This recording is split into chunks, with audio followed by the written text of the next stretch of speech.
Folks, don't be alarmed by the surroundings. The urban landscape you see may appear stark, but looks can be deceiving.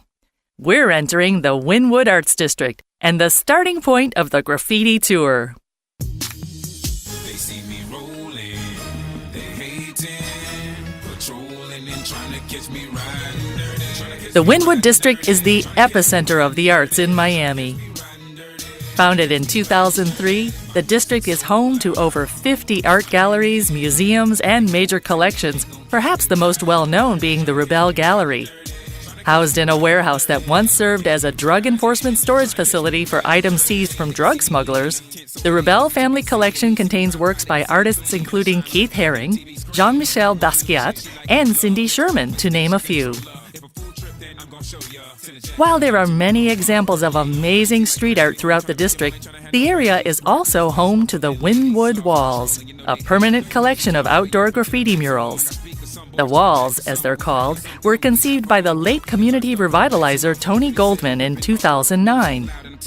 Mr. Goldman was looking for something big to transform the warehouse district, and he arrived at a simple idea. Wynwood's large stock of warehouse buildings, all with no windows, would be giant canvases, and he would bring to them the greatest graffiti art ever seen in one place. But before we stop at the walls, let's spend a few minutes cruising around the neighborhood. We'll talk a little more about graffiti and show you some pieces most people do not get to see. Graffiti ranges from simple written words to elaborate wall paintings and has existed since ancient Greece. In modern times, spray paint and marker pens are the most commonly used graffiti materials. Marking or painting property without the property owner's consent is considered vandalism and is a punishable crime. However, the graffiti art in Wynwood is sanctioned by the property owners. In 2010, Mr. Goldman added the Wynwood doors to the lot adjacent to the Walls complex. On the back wall section of the land, he installed 15 metal roll-down gates, thereby bringing more canvases to the mural project. The doors have been bombed or tagged by respected graffiti writers. When the gates are down, the idea was to give the appearance of a beautifully desolate street and to turn the public on to more language of the street art movement. Speaking about the merits of graffiti art, the legendary artist Banksy once said, "Graffiti is not the lowest form of art.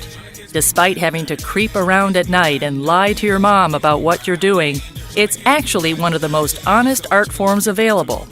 There is no elitism, and nobody is put off by the price of admission. The people who run our cities don't understand graffiti because they think nothing has the right to exist unless it makes a profit. They say graffiti frightens people and is symbolic of the decline in society, but graffiti is only dangerous in the mind of three types of people: politicians, advertising executives, and graffiti writers.